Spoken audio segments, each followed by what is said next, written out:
صدق الله العظيم وبلغنا رسوله النبي الأمين الكريم.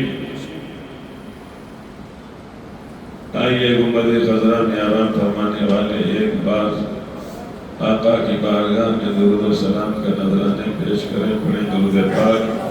اللهم صل على سيدنا ومولانا وارحمنا بالمعدن الجود والكرم وبارك وسلم صلاة وسلام عليك يا رسول الله صلى الله عليه وسلم. ارے حضرت منبر پہ 3 نعرے لگتے ہیں تو بڑا سے بڑا علامہ مائک پر کھڑا ہو جاتا ہے. تمہارے آنے سے پہلے ہم نے پورا ایک صفحہ نعرہ لگا دیا اور آپ وہیں پہ رہ گئے. یہ بڑے مشفق ہیں, بڑی محبت کرتے ہیں.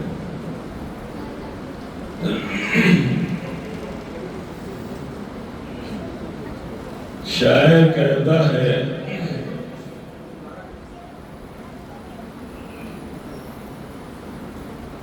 نثار تیری چہل پہل پر, نثار تیری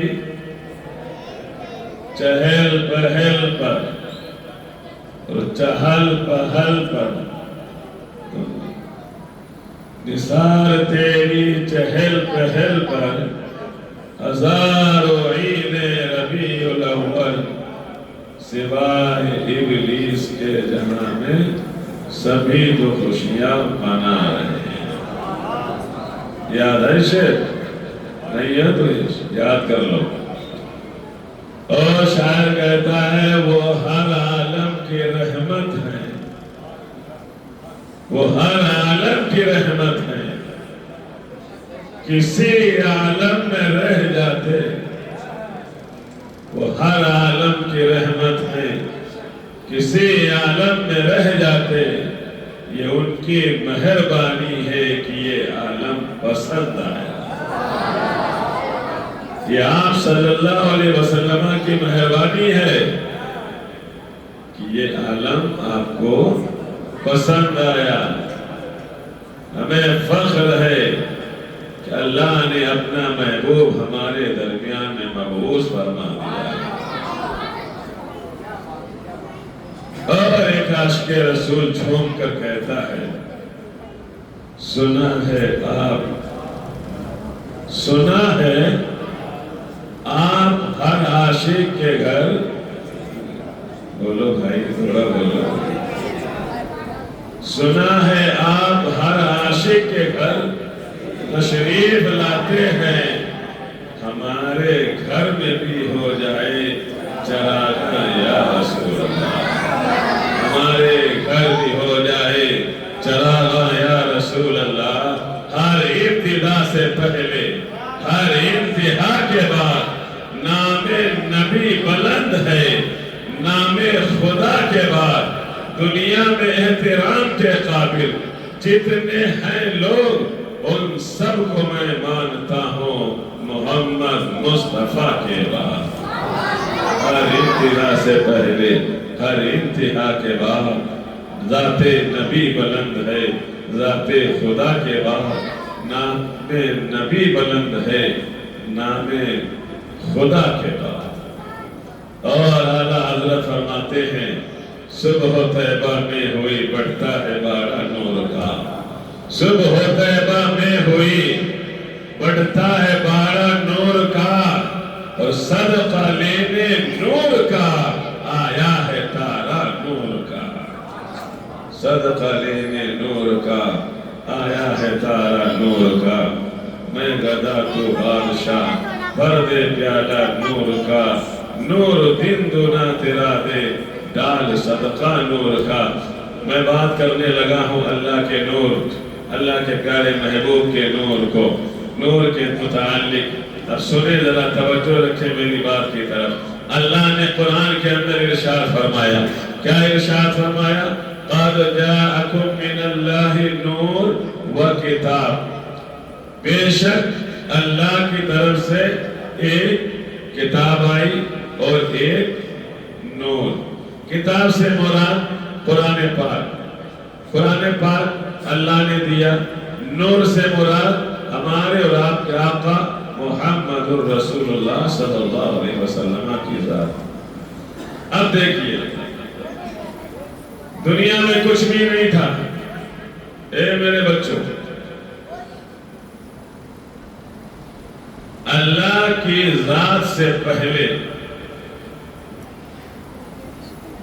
کچھ بھی نہیں۔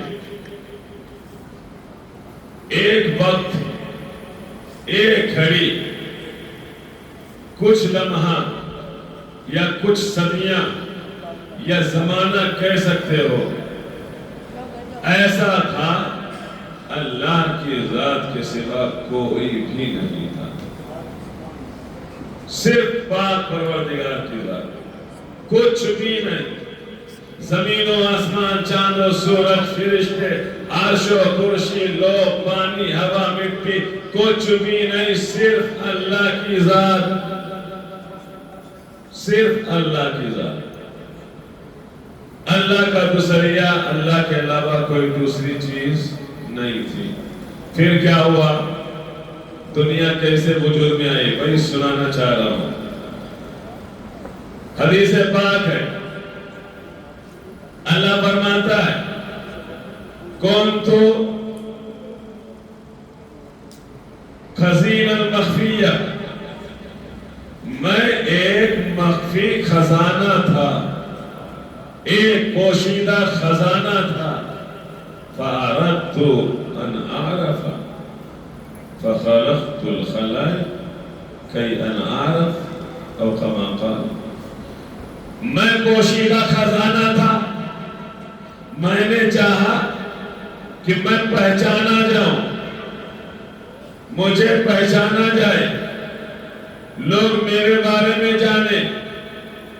اللہ فرما رہا ہے کہ میں پوشیدہ خزانہ تھا، میں نے ارادہ کیا میں پہچانا جاؤں، میں جانا جاؤں، میں لوگوں کی زبانوں میں ہوں، میں لوگوں کے دماغ میں رہوں، میرا ذکر ہو، ہر طرف چرچا ہو۔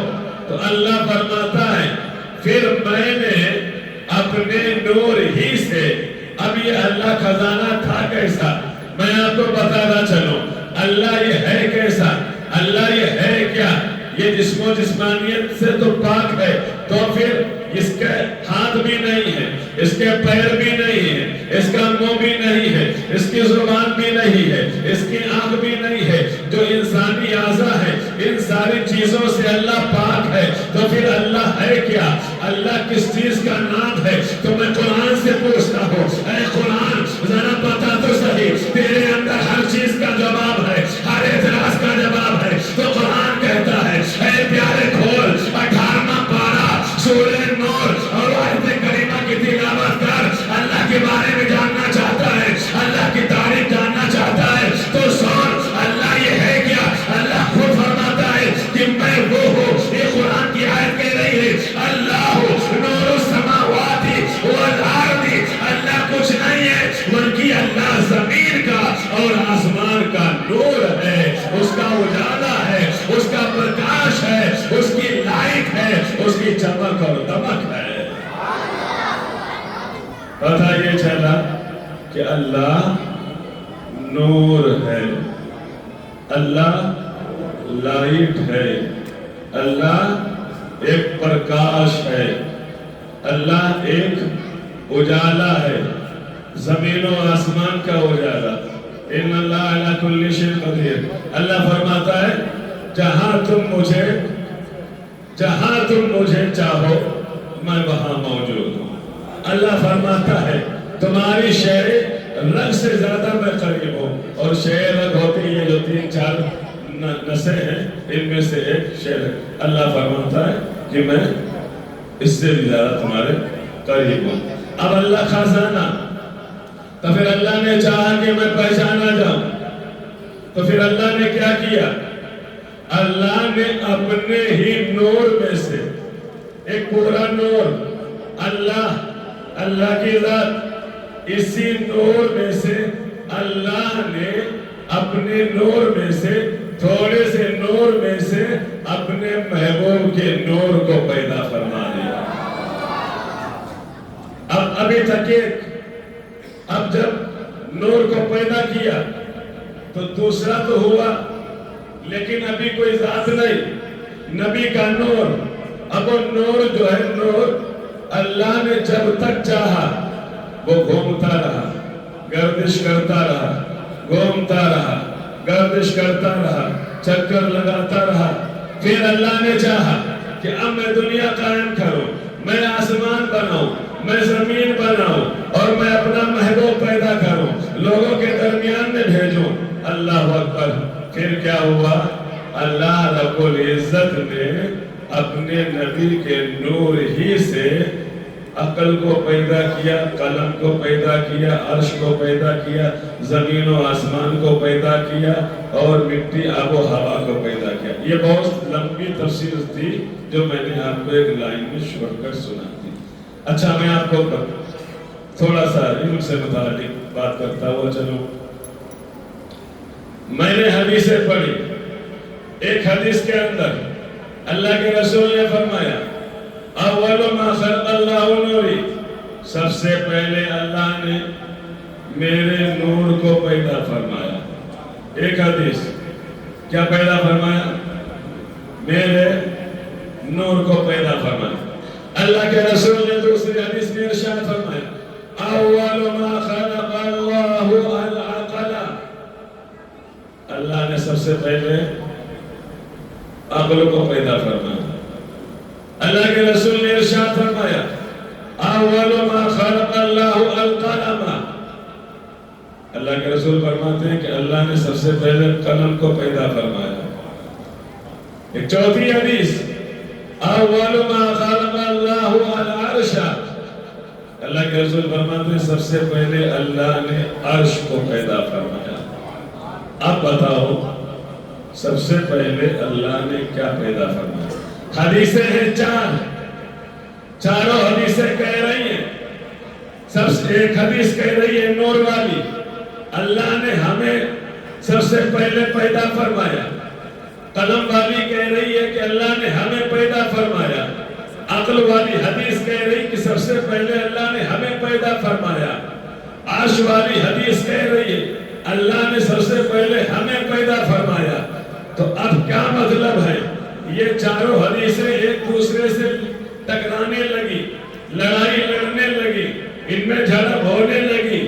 اب فیصلہ کیا جائے تو کیا کیا جائے، کیسے کیا جائے؟ علماء کرام فرماتے ہیں اصل میں یہ چاروں حدیثیں اپنی اپنی جگہ پہ درست ہیں۔ حقیقت یہ ہے کہ جو حقیقت پر محمول ہے وہ حدیث ہے جس کے بارے میں اللہ کے رسول نے فرمایا کہ سب سے پہلے اللہ نے میرے نور کو پیدا فرمایا ہے۔ بس بات صاف ہو گئی۔ جب یہ بات طے ہو گئی کہ حقیقت پر محمول کیا گیا تو پھر نور کی حدیث آئی، اور یہ ساری حدیثوں سے ثابت ہے اللہ نے سب سے پہلے اگر کسی چیز کو پیدا فرمایا ہے تو وہ اپنے نور سے، اپنے محبوب کے نور کو پیدا فرمایا ہے، اور اگر اس کے بعد میں کچھ پیدا فرمایا ہے تو قلم اور عقل اور عرش کو پیدا فرمایا۔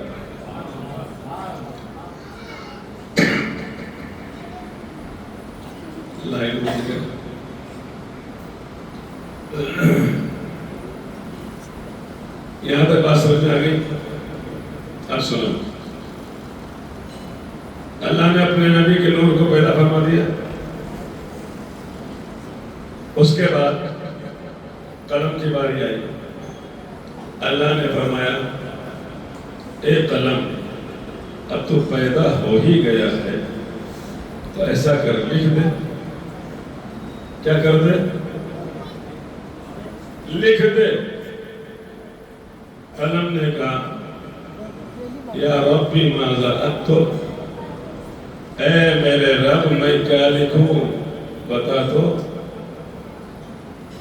اللہ نے فرمایا اے قلم تو تقدیریں لکھ دے۔ کیا فرمایا؟ تو تقدیریں لکھ دے۔ اللہ کا یہ فرمانا تھا کہ لکھ، تو ایسا قلم چلا، ایسا قلم چلا کہ جب سے دنیا زمین و آسمان بنی اور قیامت تک جتنے بھی لوگ پیدا ہوئیں گے، جتنے بھی لوگ انتقال کریں گے، ان کے صبح و شام، ان کا مرنا، ان کا جینا، ان کا کھانا، گویا ہر چیز نے قلم، ہر چیز کے بارے میں قلم نے اسی وقت لکھ دیا تھا جب اللہ نے فرمایا تھا اے قلم تو لکھ دے۔ اب میں یہاں پر ایک ذہن دینا چاہتا ہوں کہ ابھی تک قلم بالکل جاہل تھا، قلم کو کچھ نہیں پتا تھا کہ میں کیا لکھوں۔ اللہ نے کہا لکھ، قلم کہہ رہا ہے میں کیا لکھوں۔ اللہ نے کہا تقدیریں لکھ دے۔ قلم اٹھا اور اٹھ کر کے لکھنا جو شروع ہوا، جب سے دنیا شروع ہوئی ہے قیامت تک نہ جانے کتنے لوگ آ رہے ہیں، نہ جانے کتنے لوگ چلے گئے، نہ جانے کتنے لوگ آئیں گے، قلم نے سب کچھ لکھ دیا۔ یہیں پہ ذہن دینا چاہتا ہوں، ارے جو قلم جاہل تھا، جسے کچھ پتا نہیں تھا، اللہ نے اسے صرف یہ فرمایا لکھ، تو اس نے سارے زمانے کے لوگوں کی تقدیریں لکھ دی۔ ارے جس کے بارے میں اللہ نے فرما دیا ہو الرحمن علم القرآن، رحمان نے اپنے محبوب کو سارا قرآن سکھا دیا، اور جب قرآن سکھا دیا ہو تو پھر سکھانے کا عالم کیا ہوگا؟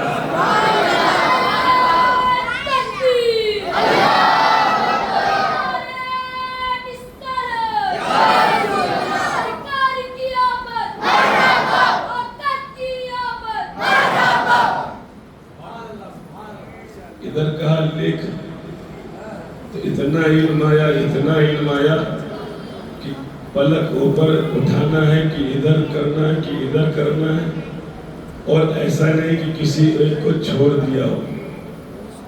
اگر سمندر کی تہ میں رینگنے والا، اڑنے والا کوئی کیڑا ہے تو قلم نے اس کا بھی رزق لکھ دیا میں لوہے محفوظ میں۔ صرف اللہ نے فرمایا لکھ، خالی حکم دیا، حکم سے اتنا علم، اتنا زیادہ علم، اتنا علم کہ عقل اس کا احاطہ نہیں کر سکتی۔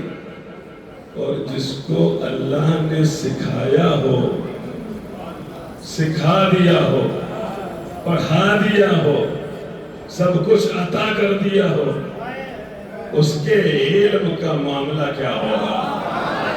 اس کے علم کی حال کیا ہوگی؟ اس کے علم کا اندازہ نہیں کیا جا سکتا ہے۔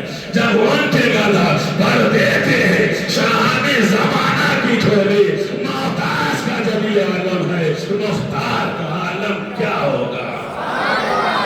ارے قلم کا عالم یہ ہے، قلم کے علم کا عالم یہ ہے، تو جب سید الانبیاء ہے، یہ محمد رسول اللہ ہے، عبداللہ کا لال ہے، آمینہ کا لفظ جگر ہے، ارے وہ جس کے اوپر آدم صفی اللہ بھی قربان ہے، ابراہیم خلیل اللہ بھی قربان ہے، عیسیٰ روح اللہ بھی تعریف کر رہے، ارے اس کے علم کا عالم کیا ہوگا؟ اس کے علم کا عالم تو عقلوں سے ماورا ہوگا۔ اسی لیے شاعر نے کہا ہے جب ان کے قطع اور دیتے ہیں شان زمانہ کی ٹھولی، محتاج کا جب یہ عالم ہے، مختار کا عالم کیا ہوگا؟ اللہ نے اپنے محبوب کے نور کو پیدا کیا، پھر قلم کو پیدا کیا، قلم سے کہا لکھ، قلم نے لکھ دیا۔ پھر کیا ہوا؟ یہ نور چلا۔ میں قلم کو یہیں پہ روکتا ہوں، نور کے بارے میں بتاتا ہوں۔ پھر اللہ نے چاہا کہ یہ نور جو گردش کر رہا ہے، اس کا کوئی ٹھکانہ بنایا جائے، اس کو روکا جائے، اس کو رکھا جائے۔ تو جو نور گردش کر رہا تھا، اللہ نے اب یہاں تک دیکھو سبھی کچھ پیدا کر دیا اللہ نے، زمین، آسمان، جنت، دوزخ، فرشتے، عرش وغیرہ سب۔ اللہ نے جبریل امی کو حکم دیا،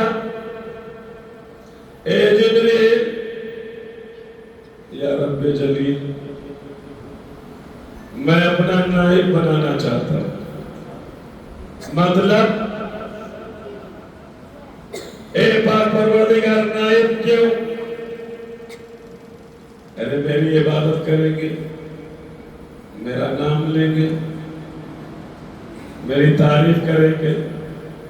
اے اللہ، اپنا نائب تو بنانے جا رہا ہے، یہ دنیا میں جا کر کے خون ریزی کریں گے، قتل و غارت گیری کریں گے، نافرمانیاں کریں گے، گناہ کریں گے، اے اللہ نائب مت بنا، عبادت کرنے کے لیے ہم تو ہیں، تیری تعریف کرنے کے لیے ہم فرشتے ہیں، تیرا تذکرہ کرنے کے لیے ساتوں آسمان میں بیت المعمور کے ارد گرد سارے فرشتے تو ہیں، اب نائب کی ضرورت کیا؟ وہ تو جائیں گے، فساد کریں گے، فتنہ پھیلائیں گے زمین پر، قتل و غارت گیری کریں گے۔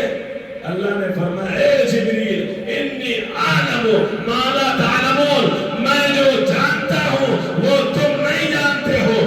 اے مولا کیا مطلب ہے؟ اللہ فرماتا ہے اے میرے جبریل اگر میں نائب نہیں بناؤں گا، اگر میں خلیفہ نہیں بناؤں گا تو میں دیکھ رہا ہوں میرا محبوب نہیں پہنچے گا، جب میرا محبوب نہیں پہنچے گا ارے تو ابو بکر صدیق بھی نہیں ہوگا، فاروق بھی نہیں ہوگا، میرا محبوب نہیں ہوگا تو بلال بھی نہیں ہوگا، طلحہ بھی نہیں ہوگا، علی بھی نہیں ہوگا، فاطمہ بھی نہیں ہوگی، خدیجہ بھی نہیں ہوگی۔ ارے میں وہ جانتا ہوں اے جبریل جو تم نہیں جانتے ہو۔ ارے اگر نائب نہیں ہوگا تو امام الاولیاء حضور سیدنا غوث الاعظم نہیں ہوگے، ارے نائب نہیں ہوگے تو ہندوستان کے شہنشاہ حضرت خواجہ معین الدین چشتی کیسے آئیں گے؟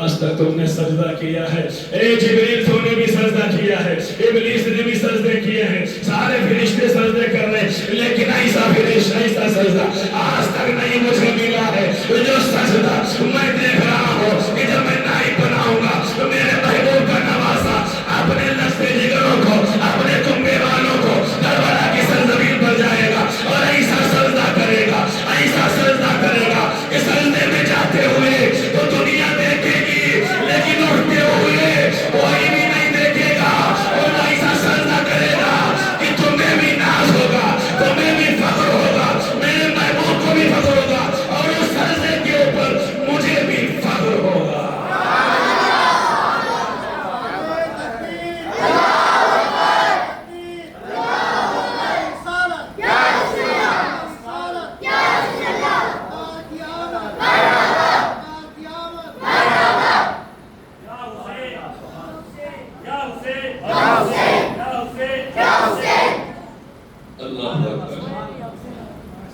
اے جبریل انی اعلم ما لا تعلمون، جو میں جانتا ہوں وہ تم نہیں جانتے ہو۔ یا رب جل جلیل ٹھیک ہے تو اب کیا حکم ہے؟ رفیق اعلیٰ کو فرشتے کو لو، رفیق اعلیٰ کے جو فرشتے ہیں انہیں لو، یعنی ملائکہ مقربین، اور جو بیت المعمور کے ارد گرد فرشتے ہیں ان کو لو، زمین پہ چلے جاؤ، مٹی لے کر کے آؤ۔ اب وہ میں آپ کو سنا چکا ہوں، جبریل امی آئے، زمین کے الگ الگ خطوں میں مٹی اٹھانی چاہیے، زمین نے گڑ گڑا کر کے اپنی عاجزی اور انکساری کا اظہار کیا۔ جبریل کو ترس آیا، خدا کی بارگاہ میں گئے، اسرافیل کو بھیجا، وہ بھی آئے، اس زمین کی باتوں میں انہیں رحم آ گیا، واپس چلے گئے۔ میکائیل بھی آئے، وہ بھی چلے گئے۔ پھر چوتھی مرتبہ پہ اسرائیل علیہ السلام آئے، اور جب وہ جانے لگے تو پھر زمین نے کہا اے اسرائیل مت لے جاؤ۔ کیوں؟ ارے اس سے نائب بنائی جائیں گے، انسان بنیں گے، گناہ کریں گے، جہنم میں ڈالا جائے گا۔ میں نہیں چاہتی کہ مجھے جہنم میں جلنا پڑے، میں نہیں چاہتی ہوں کہ مجھے جہنم میں جلایا جائے۔ حضرت اسرائیل کہتے نہیں، میں تو لے جا کر کے لاؤں گا۔ زمین نے کہا اسرائیل ترس کھا، رحم کھا۔ اسرائیل آئے، انہوں نے ترس کھایا، چلے گئے۔ میکائیل آئے، ترس کھایا، چلے گئے۔ اسرافیل آئے، ترس کھایا، چلے گئے۔ اے اسرائیل کیسے ہو تم؟ میرے اوپر رحم نہیں آ رہا ہے، میرے اوپر ترس نہیں آ رہا ہے۔ حضرت اسرائیل نے کہا ترس تو آ رہا ہے، اب تم مجھے بتا، میں رب ذوالجلال کا کہنا مانو کہ تیرا کہنا مانو؟ اگر تیرا کہنا مان رہا ہوں تو رب کی نافرمانی ہو رہی ہے۔ میں رب کی نافرمانی کے لیے پیدا نہیں کیا گیا ہوں، بلکہ رب کی فرما برداری کے لیے پیدا کیا گیا ہوں۔ رب نے یہ ذمہ داری کی دی ہے کہ جاؤ اسرائیل، زمین سے مٹی لے کر کے آؤ۔ اے زمین، تیرا رونا میں دیکھ رہا ہوں، ترس کر سکتا تھا، رحم کر سکتا تھا، لیکن ہر ترس، ہر رحم کرنا اللہ کے حکم کے سامنے نہیں ہے، بلکہ میرے لیے یہ ضروری ہے کہ اللہ کا حکم بجا لاؤ تاکہ وہ راضی رہے۔ پھر کیا ہوا؟ اسرائیل علیہ السلام لے کے بھیا مٹی پہنچ گئے۔ اللہ نے کہا لے آئے؟ کہاں لے آئے؟ کہا تو پھر اب ایسا ہے، جب تم لے آئے تو یہ بتاؤ کیا جبریل و میکائیل و اسرافیل کے سامنے جس طرح زمین نے دہائی کی تھی ویسے تمہارے سامنے نہیں؟ تمہیں رحم نہیں آیا؟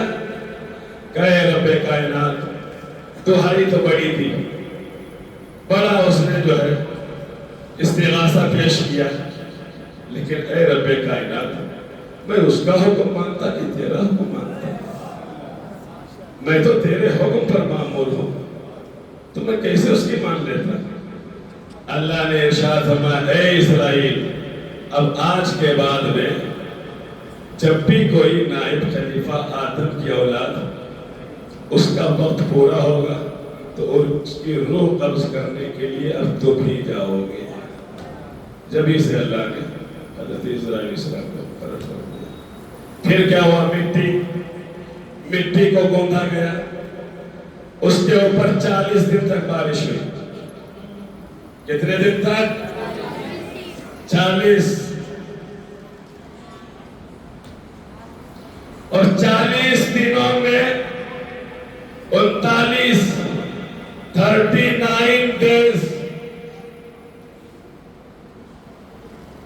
رنج و غم کی بارش ہوئی، رنج و غم کی بارش، جس بارش میں کوئی رحمت نہیں، جس بارش کے پانی میں کوئی خوشی نہیں، رنج و غم کی بارش، جیسا کہ کتابوں میں لکھا ہے۔ اور ایک دن 40ویں دن رحمت کی بارش اس کے اندر ہوئی، خوشیوں کی بارش ہوئی، نعمتوں کی بارش ہوئی۔ یہی وجہ ہے آج ہم 24 گھنٹے کے اندر 18 گھنٹے پریشان رہتے ہیں، 18 گھنٹے سوچو بچار میں رہتے ہیں، بڑا فکر مند رہتے ہیں، بڑا اداس رہتے ہیں، بڑا مایوس ہوتے ہیں، بڑا فکر مند ہوتے ہیں۔ کیا کریں، کہاں جائیں، کیا کر لیں، کیا کھا لیں، کیا پہن لیں، کیا کام کریں، سمجھ میں نہیں آتا ہے، پریشان رہتے ہیں۔ مہینے کے 20 دن یہ اسی کی وجہ ہے کہ جب ہمارا خمیر تیار کیا گیا تھا اس وقت اللہ نے 39 دن رنج و غم کی بارش فرمائی تھی اور ایک دن خوشی کی بارش فرمائی تھی۔ یہی وجہ ہے کہ دنیا کے اندر انسان خوش کم رہتا ہے، غمگین زیادہ رہتا ہے۔ پھر اللہ رب العزت نے حضرت آدم علیہ السلام کے پتلے کو کھڑا کیا۔ اب جب پتلے کو کھڑا کیا تو پھر یہ شیطان ابلیس یہ پتلا جب دیکھتا تھا کہ اتنا بڑا لمبا چوڑا انسان اللہ نے بنا کے کھڑا کر دیا، یہ ہے ہی کیا، اس کے ہاتھ پیر، پھر یہ اندر بھی گھستا تھا، اور جب یہاں دل جہاں پہ رکھنے کا تھا وہاں پہ پہنچتا تو یہ کہتا یہ کوٹری کیا ہے، یہ کس لیے بنائی گئی؟ تو اس کی بھی ایک الگ سے تفسیر ہے، بہت لمبی۔ اللہ نے فرمایا کہ یہ دل ہوگا، یہ نائب کا میرا دل ہوگا، اسی سے کنیکٹ ہوگا، نور ایمان اسی میں ہوگا، محبت اسی میں ہوگا، اسی سے وہ خوشی محسوس کرے گا، اسی سے غم محسوس کرے گا وغیرہ بہت ساری چیزیں اللہ نے فرمایا اچھے ہو۔ ابلیس نے شیطان نے کہا اچھا اس کے مطلب پورے جسم کی جڑ اور مرکز اور منبع یہی کوٹری ہے، یہی کوٹری ہے۔ پھر کیا ہوا؟ خیر اس نے تاہیہ تو کر ہی لیا تھا، ٹھیک ہے سب پتا تو چلی گیا تھا، راندے بارگاہ ہو گیا، اور پہلے سے معلوم ہو گیا تھا اس کو، چونکہ ابھی وہ مردود نہیں ہوا، ابھی چونکہ پتلا بنایا گیا نا، روح نہیں پھونکی گئی، روح پھونکتے ہی اللہ نے کہا سجدہ کرو، سب نے سجدہ کیا، اس نے سجدہ نہیں کیا، بھگا دیا گیا۔ اب جب اس کو راندے درگاہ کر دیا گیا، اب یہ جنت کا بھی معاملہ ہے، جنت کے اندر بھی گیا تو یہ سانپ بن کر کے گیا۔ اب یہ بھی یہاں پہ ہمیں ایک سبق ملتا ہے، دشمن ضروری نہیں ہے کہ وہی ہو جو ہم سے نہ بولتا، جملہ نوٹ کیجئے، یہ ضروری نہیں ہے کہ آپ کا دشمن وہی ہو جو آپ سے نفرت کرتا ہو، جو آپ سے نہ بولتا ہو، جو آپ سے دور رہتا ہو، ضروری نہیں ہے کہ وہی دشمن ہو۔ دشمن وہ بھی ہو سکتا ہے جو آپ کے ساتھ مسکرا کر کے آپ کے دسترخوان پر بیٹھا آپ سے بات کر رہا ہو۔ یہ جنت سے پتہ چلا، آدم و حوا اندر، شیطان دشمن، ان الشیطان للانسان عدو مبین، لیکن سانپ بن کر کے مور کے پیروں میں پوا بن کر کے اور اندر گیا اور آدم سے کہہ رہا ہے آدم کھا لو۔ کہا اس درخت سے تو اللہ نے منع فرمایا، وہ دشمن ہے لیکن دوستی نبھا رہا ہے۔ آدم تمہیں معلوم نہیں اللہ نے کیوں منع کیا؟ کیوں منع کیا؟ تاکہ تم جنت کے اندر نہ رہو۔ ارے بھئی ٹھیک ہے، اللہ نے ہمیں حکم دیا ہے تو ہم نہیں کھائیں گے، کچھ بھی ہو، اللہ نے حکم دے دیا ہم نہیں کھائیں گے۔ ابلیس نے کہا یار آدم پہ تو بات چل نہیں رہا ہے، چلو چلتے ہیں دوسری پارٹی کی طرف۔ مائی ہوا کے پاس آیا، کہا مائی ہوا، کہاں بتاؤ کیا بات ہے؟ کہا میں آپ کا مخلص ہوں، دونوں لوگوں کا دوست ہوں، میں بھلائی کرنا چاہ رہا ہوں۔ آدم میں بھلائی کو مان ہی نہیں رہے۔ کہا کیا بھلائی ہے؟ مائی ہوا نے کہا، پوچھا تو شیطان نے کہا اس درخت سے تمہیں منع کیا گیا کھانے کے لیے؟ کہا ہاں۔ کہا پتہ ہے کیوں منع کیا گیا؟ کہا نہیں۔ کہا اس لیے منع کیا گیا کہ اگر تم کھا لو گے تو ہمیشہ ہمیشہ جنت کے اندر رہو گے۔ کہا اچھا تو کیا مطلب ہمیں جنت میں نہیں رہنا دیا جائے گا؟ ارے ہاں اسی لیے تو منع کر دیا گیا کہ اگر درخت سے کھا لو گے تو جنت ہی میں رہو گے، درخت سے نہیں کھاؤ گے تو جنت ہی میں رہو گے۔ حضرت ہوا کہنے لگے اب ہمیں تو جانا نہیں، لہذا ہم کھا لیتے ہیں۔ اور ساتھ ہی ساتھ مائی ہوا آئی آدم علیہ السلام کے پاس، کہنے لگے تھوڑا سا کھا لو نا، ہم کھا لیں گے تو ہم یہاں رہ جائیں گے، اور تم نہیں کھاؤ گے تو تم نکال دیے جاؤ گے، تم باہر ہو جاؤ گے ہم اندر ہو جائیں گے، ساتھ میں رہنے کے لیے تم بھی کھا لو ہم بھی کھا لیتے ہیں۔ اب یہی پہ ایک اور سبق ملتا ہے، جو بی بی کی باتوں میں آ گیا وہ مر گیا،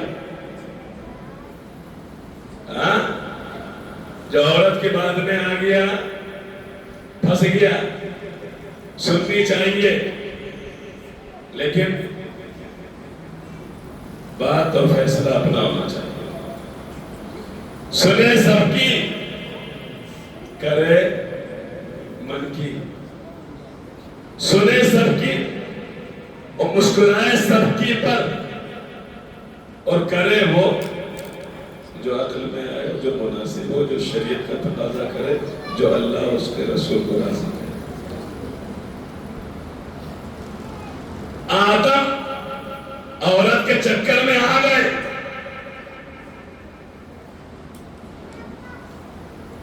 چکر میں آنا تھا کہ پھر پورا جال ہوا. ادھر کھایا ابلیس شیطان دشمن ہے. دیکھو کیسی دشمنی نبھائی, کیونکہ اصل معاملہ یہی تھا کہ ابلیس چاہتا تھا کہ ان دونوں کو نہ رہنے دیا جنت کے اندر, ان کو جنت سے باہر کیا جائے. کیا ہوا؟ بس پھنسے ڈالے. اس نے اپنے مکر و فریب میں پھنسا دیا. آدم ہوا کی بات پر آئے, ہوا نے کھایا, آدم کو کھلایا. کھانا تھا, جنتی کپڑے جسم پر تھے, جنتی کپڑے جسم سے اتر گئے. پھر کیا ہوا؟ اپنا جسم ڈھانپنے کے لیے ادھر ادھر دوڑنے لگے. پھر کیا؟